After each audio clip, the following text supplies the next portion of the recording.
Exactly 4 years after the beginning of World War II, the United States Fifth Army and the British 10th Corps hit the Italian mainland, knocked the first hole into the fortress of Europe. Salerno is only 40 miles south of Naples, the greatest port in southern Europe. That is what the Allies are after. But first, they must slug it out with the Germans. The Gulf of Salerno becomes the Gulf of Despair.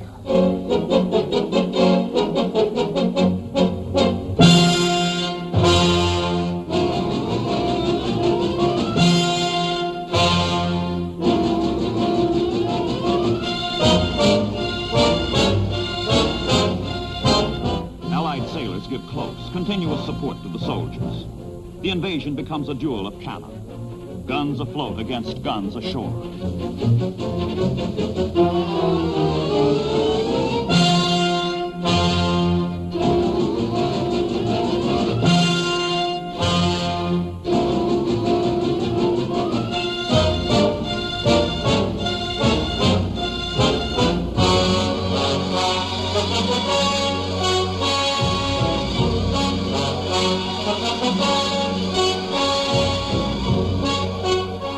Italian bases, the German Luftwaffe throws everything it has against the invaders, hoping to smash the landings and pin down the Allies south of Naples. The beachhead, the Italian campaign, hovers in the balance.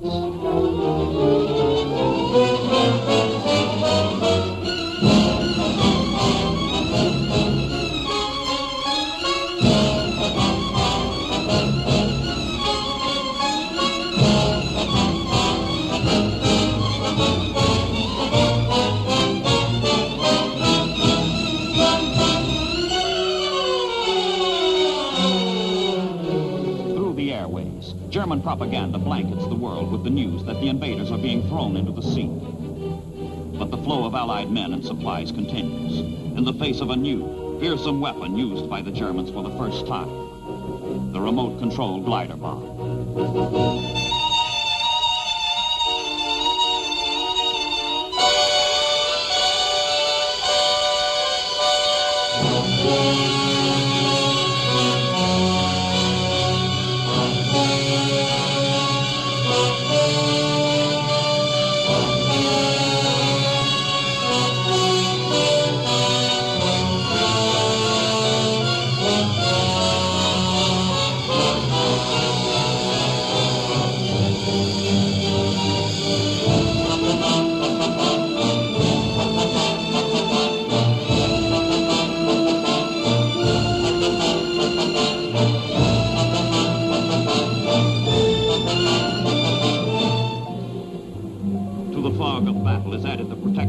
Destroyers' smoke screens. Survival on the beachhead rests on survival of the ships that support it.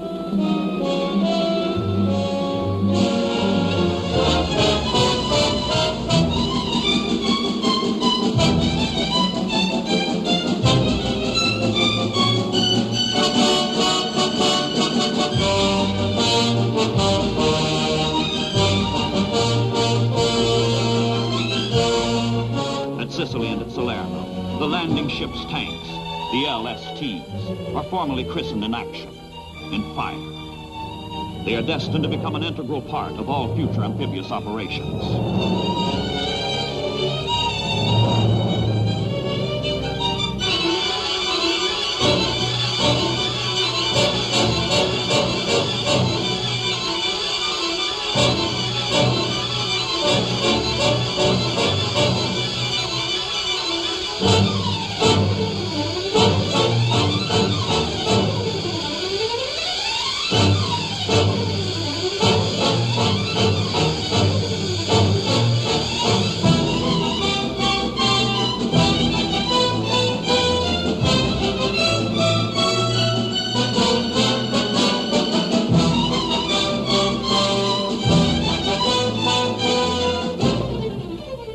The Germans launched their crucial counterattack, delivered with all the skill and fury that have made Hitler's legions the terror of Europe.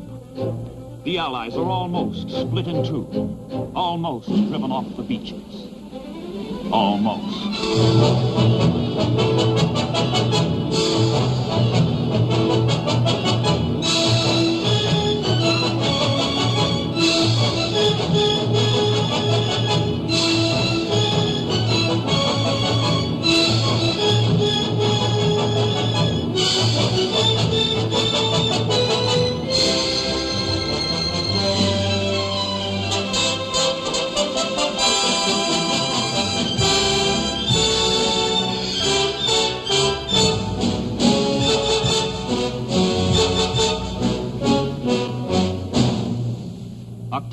Mars, 1943. Naples. The Germans have failed. The Germans fall back to the north. The Allies have their port. A city reeling from air raids, ravaged by typhus, ricketed from hunger. But for the Neapolitans, defeat means peace. For the troops, Naples is only a way station on the weary march to Rome.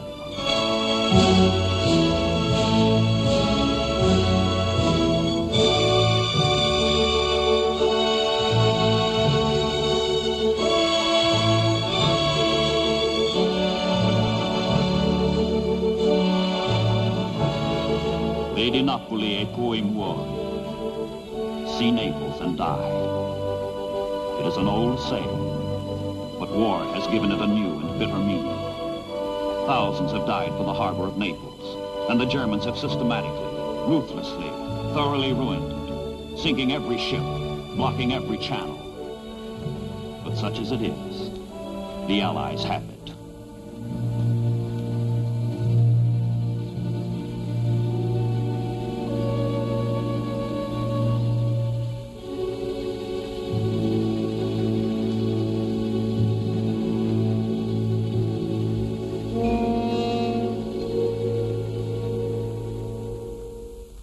One of the greatest salvage feats in the annals of war is performed by Allied engineers in the Bay of Naples.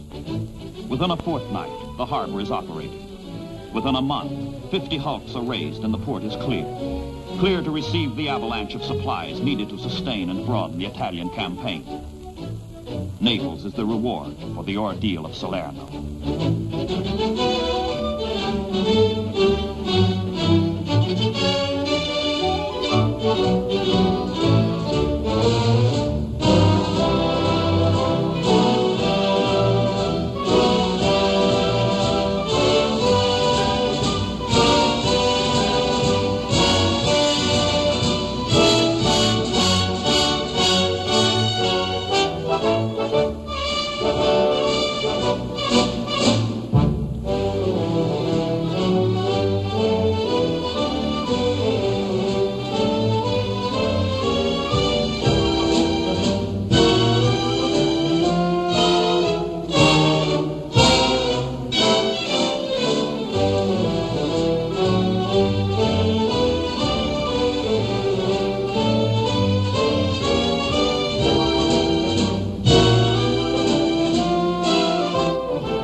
Pile up.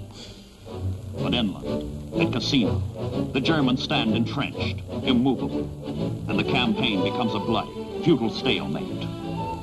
Checked on land, the Allies counter with a sweeping flank attack by sea. From Naples and Salerno, a convoy sails 120 miles up the coast to Anzio, only 30 miles south of Rome itself. The Americans call it an end run. The British call it a cat claw. 50,000 troops are put ashore behind the flabbergasted Germans.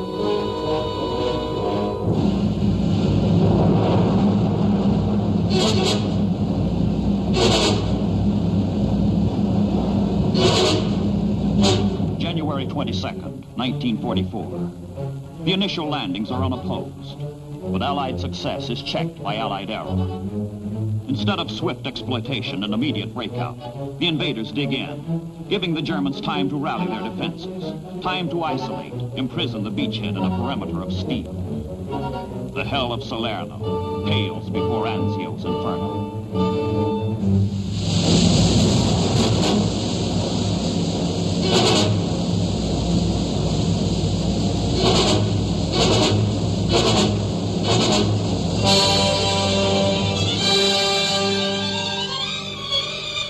From captured bases at Foggia, Allied airmen fly to the rescue of their frantic comrades at sea and on land.